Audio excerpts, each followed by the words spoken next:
Today on CityCast Philly, it's the Friday News Roundup. We're talking about how speed cameras on Roosevelt Boulevard could become permanent. Pennsylvania House passes a bill to raise minimum wage in the state, and new landmarks are added to the Philadelphia Register of Historic Places. It's Friday, June 23rd. I'm Trinina Marie, and here's what Philly's talking about.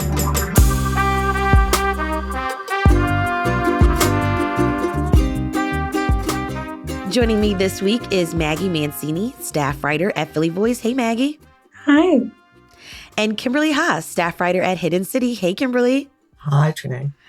So I usually start each episode with an icebreaker, and this week I've got to focus on Maggie's story about Bagels and Company opening two new locations, one in Rittenhouse and the other in Brewerytown. And if you are one of the first 100 customers, you're getting a free bagel. So I've got to ask you, where's your favorite spot in the city to grab a bagel? Maggie, let's start with you. While I do like Bagels & Co., my personal favorite is Spread Bagelry. Yes, me too. What's your favorite bagel there? I typically just get the standard sandwich, but I'm also just a big fan of just going in on like a Saturday morning and getting a dozen. Yes. Every single one of their locations is a great spot. Yes. I recently tried a bagel that was like lavender. I want to say lavender or lemon. It was amazing, but I usually go for the everything bagel. How about for you, Kimberly? Well, I love all the new bagel places that are going on in the city because I really like bagels a lot. But I have to say my real go-to place is a real old style one. It's Kaplan's Bakery at 3rd and Poplar, which is in my neighborhood. And they've been there for, I think since the 1930s or something like that. And it's just straightforward, really old traditional bagels. So that's my go-to. But I do love all the new places. Yes, I love that. I got to try that too. Okay, so let's get into some news of this week. The Pennsylvania House passed a bill to raise minimum wage to $15 by 2026. Maggie, what's the plan to get us there over the next few years?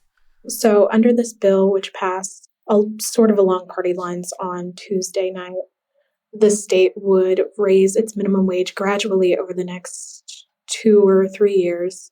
If it passes the Senate and is signed, it would be raised to $11 per hour starting this coming January, $13 an hour by 2025, $15 by 2026, and then by 2027, it would sort of raise gradually with inflation. Do we get a sense, like it seems like, because the current books say that our minimum wage is $7, right? Does that seem, I don't know, does that seem odd at this point of people talking about raising the minimum wage? Yes. So Pennsylvania's minimum wage is in line with the federal minimum wage, which is $7.25. It's been that way since 2009 when the federal government hiked theirs to $7.25. And it does seem as though sort of all of our neighboring states have already sort of started this process. They've already sort of raised their minimum wage. Right. And New Jersey and Delaware alike are both doing it in the same way that this bill would propose doing it. Okay. Just, $1 or $2 every year in order to get to this $15 goal. Mm-hmm. But there's still a long way to go. This bill does face a little bit of opposition as it heads into the Senate. So we'll see how things pan out.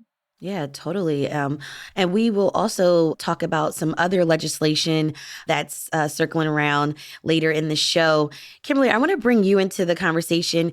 Your reporting this week focused on two African-American landmarks that were recently added to the Philadelphia Register of Historic Places. The first was the Dolores Tucker House, and the second was the Ethel Hedgeman Lowell home. That's right. Who were these two women, and what's their connection to Philly? Well, C. Dolores Tucker was the first in the country Black woman Secretary of State, not the federal Secretary of State like Antony Blinken is. But Pennsylvania. Pennsylvania. Okay. And those positions are in the news a lot now because they oversee elections in each state. She was the first Black woman to hold that position in the early 70s in Pennsylvania, the first in the nation. And she lived in this house for, I think, around 30 years until her death in 2006.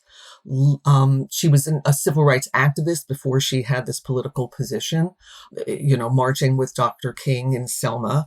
And later in life, she was also known as speaking out against misogynist lyrics in rap music, and she took a lot of heat for that. So that's her house in West Mount Airy. And then Ethel Hedgeman Lyle was one of the founders of Alpha Kappa Alpha, which is the first sorority for Black women in the United States. They founded it in 1908 at Howard University. And her house is just a modest row house in the Mill Creek section of West Philadelphia. I think it's an effort for the Historical Commission and also the preservationist community to catch up on preserving African-American landmarks in the city. It's really, when you look at the balance of how probably about 10,000 sites on the register, the fraction that are actually Black sites is very small compared to our population. I was just going to say, getting these landmarks registered is a big deal in our city, right? Yeah, it is. I mean, I report on the Historical Commission's meetings every month, and I'm always amazed by the amount of research and work and love that goes into the nominations that people do. And a lot of times it's not professionals. Sometimes the staff of the Historical Commission will nominate things, but oftentimes it's just citizens who are really interested in highlighting what's gone on in our city and preserving these sites. And what happens when a site gets on the register? Do they get that blue plaque that we usually see at historical sites? The blue plaque is actually from the State Historical Commission.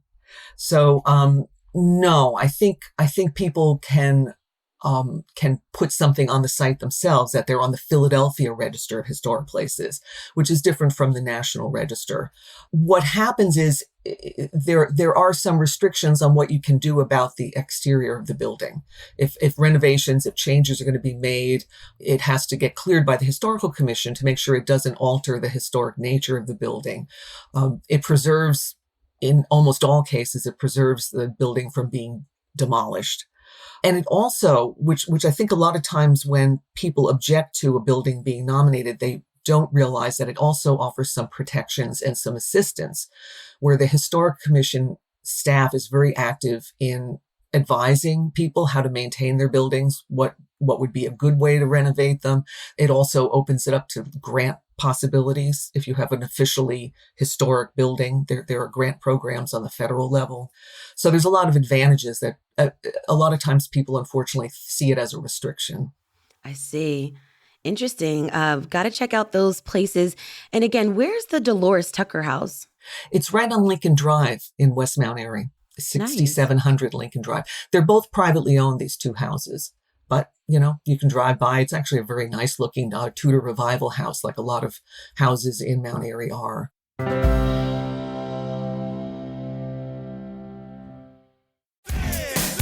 The hit series Claim to Fame is back on ABC. From executive producers of Love is Blind and hosted by superstar brothers Kevin and Franklin Jonas, watch and play along as these new celebrity relatives do whatever it takes to keep their famous family a secret. Don't miss Claim to Fame, premiering Monday, 8/7 Central on ABC and stream on Hulu. Okay, Maggie, catch us up on your story about the speed cameras on Roosevelt Boulevard. And as we know, Roosevelt Boulevard has been in the news a lot lately ever since the 95 disaster, which caused a lot of reshifting in traffic patterns. A lot of folks trying to get in and out of the Northeast had to find alternative routes. Maggie, lawmakers want to make these speed cameras permanent. Tell us about this program. Yes. So the speed camera program started, I believe it went into effect in June of 2020. Originally, there were about 11 cameras installed at intersections along Roosevelt Boulevard. But I believe last year or the year before, about 8 more were added. And now that this sort of pilot program is set to expire in December, some lawmakers believe that it really has sort of reduced the amount of traffic-related deaths and crashes and accidents along this very, very busy and often very dangerous roadway. So they want to, make the proper investments both to make it permanent along Roosevelt Boulevard and then to potentially expand it to essentially any other busy roadway in Philadelphia that is approved by both City Council and PennDOT. This program initially was introduced and passed as part of Mayor Kenny's Vision Zero plan, Right. which, has the sort of overarching goal of eliminating all traffic deaths by 2030. And it has proven pretty successful. I believe that it has reduced traffic-related deaths and crashes by about 36%, which is well above the citywide average of about 6% over the last several years. In reading this bill, it seemed like a lot of support is around this, with people talking about safety as a big reason why the speed camera should stay. But is there any opposition to this bill? Do we have critics out there? I think that a few, from what I could tell, it does seem that this program, even though it has been sort of like touted by city officials as being this like wonderful way to sort of crack down on some of the, speeding and things like that. There are some drivers who have sort of been able to get out of receiving tickets and sort of dodging violations simply by, driving without license plates or driving with obscured plates. And so I would imagine that some people, drivers especially, who, might feel like maybe the limitations of this, or maybe, expanding it further and putting it at every intersection might be sort of difficult, especially as the Roosevelt Boulevard becomes busier, especially right now with a lot of traffic off of the I-95 bridge being fed into the boulevard and then onto these side streets in Northeast Philly. But as of right now, it seems pretty well supported. And you mentioned Vision Zero. How's the city doing with this overall? So while I believe Vision Zero released its most recent reports last October that found sort of, even as traffic-related deaths have dropped, sort of crashes and speedings have not necessarily dropped in the same way. So it's a little complicated to understand. But I mean, it does seem as though the Kenny administration seems like very, very proud of Vision Zero and where we're headed, and which is why the mayor's office really is in support and has been calling for the expansion of the speed camera program throughout the city. Have they talked about other roadways, and is that likely to happen?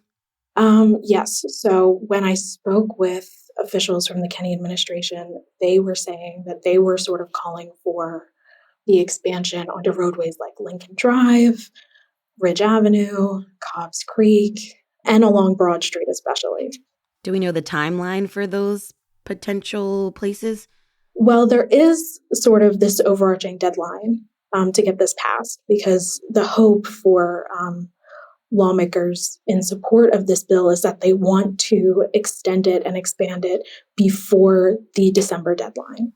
And that's when the new mayoral administration would be coming in soon. Yes. Yeah. So, I mean, it would really depend on how much the next mayor wants to support the Vision Zero plan, whether or not it's going to be scrapped or altered. But yeah, the hope is to get things done quickly and, get things signed into law. Along those lines, I read in the New York Times this week that in Paris, they're experimenting with a noise camera where excessive noise on the road will take a photo of the vehicle and issue a citation. And I thought, boy, with summer coming here and the ATVs on the road, I would love to see that here. Oh, wow. I wonder if you are like a chronic honker, right? Or if you're blasting your music. And that could be a good thing because you could be really feeling the vibes, right? You're going down to Atlantic City, going down to the shore. Yeah. Wow, that is interesting. Yeah, but I don't know. I guess if they could somehow tune it to certain frequencies, like those really like loud ATVs and everything, and just focus on them or something. Or, if they're taking a photo, well, if it's just somebody grooving to their music, maybe it's okay, but not the guy in the three-wheeler doing, going down here at Spring Garden Street. That's crazy. Well, Maggie, we will definitely keep our eyes on this speed camera story. Kimberly, you cover many of the preservation efforts throughout the city in terms of, keeping these older buildings in the city. And I'm curious. I was actually driving on Baltimore Avenue this week during Juneteenth, and I saw people fixing the Emmanuel Christian Church. I've always seen this church. They recently were designated by the Philadelphia Register of Historic Places, right? That's correct. Yeah.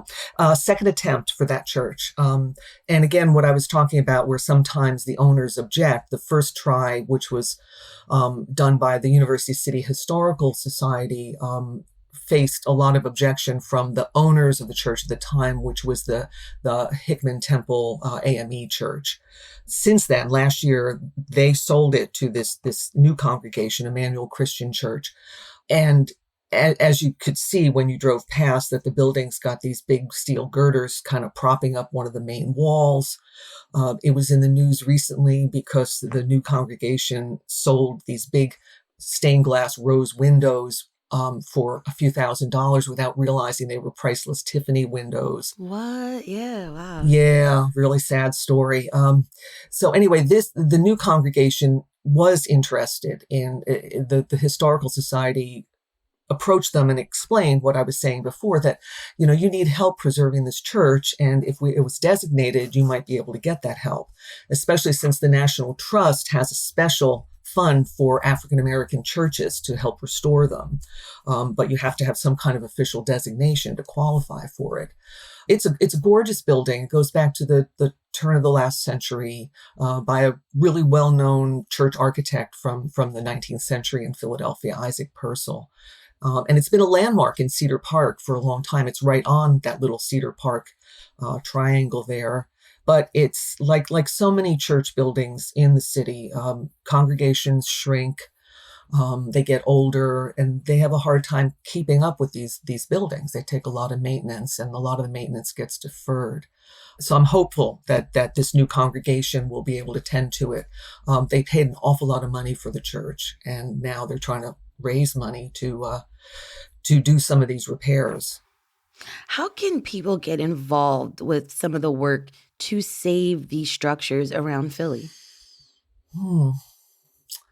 Well, I guess donating when churches are asking for financial help. I mean, the University City Historical Society is just a member of volunteer member organization in that neighborhood that's interested in historic preservation, and they put together these nominations. That's a good question, Trinae. There's just so many churches, and there's such beautiful buildings, and there are some developers in the city that can make good use of them. Mm-hmm. I mean, we don't need this many church buildings, but that's no reason to tear them down. So adaptive reuse is really important. All right, that was Kimberly Haas, staff writer at Hidden City, and Maggie Mancini, staff writer at Philly Voice. Thank you both for joining me this week on CityCast Philly. Thank you. Thank you.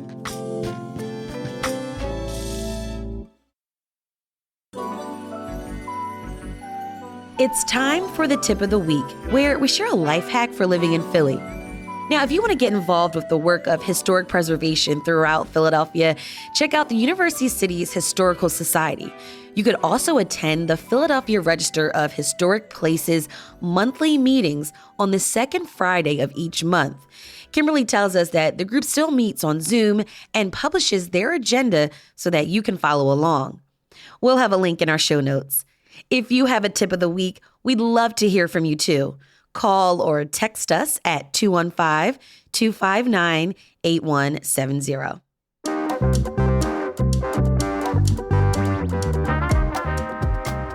That's all for today here on CityCast Philly. Our lead producer is Laura Benchoff. Our producers are Abby Fritz and Lizzie Goldsmith. Our Hey Philly newsletter editor is Brittany Valentine. And our host is me, Trinae Nuri. Music is by Philly's own Interminable, with additional music from All the Kimonos and James Weldon. If you enjoyed this week of episodes, please tell a friend, tell your neighbor, tell your coworker, tell everyone. Rate the show, leave us a review, and subscribe to our morning newsletter, Hey Philly. We'll be back Monday morning with more news from around the city. Have a great weekend and be safe, y'all. Bye.